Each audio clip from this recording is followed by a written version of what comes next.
Nowadays, when country leaders meet, they shake hands in front of the press to give the message that there is no problem between us. We trust each other.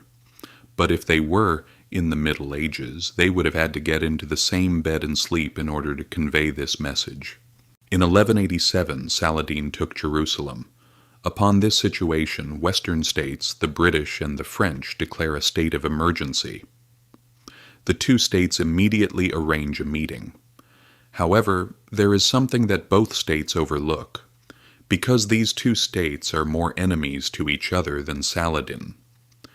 The two state leaders come to the Jizor region to discuss how to get rid of the Saladin trouble in the east.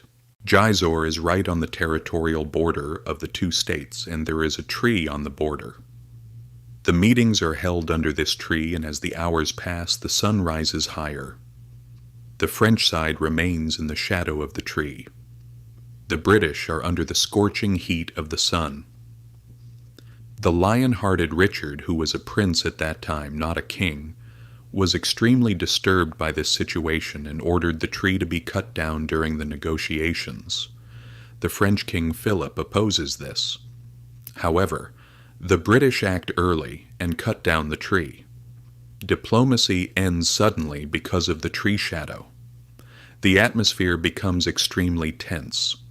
Tree shade was preferred to Jerusalem. The two leaders leave Jizordan without an agreement. Later, the two leaders meet again as a result of intense interstate diplomacy. However, their relations are still very tense. In order to break the ice, they first eat at the same table.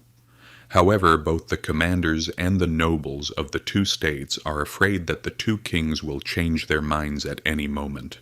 To show the seriousness of their alliance, the two kings get into the same bed and sleep together that night, and the fact that the two leaders slept together in the same bed must have worked because they organized a crusade against Saladin, and even if they could not take Jerusalem from the Muslims, they gained serious gains due to the superiority they gained in the war. So, bed diplomacy worked quite well.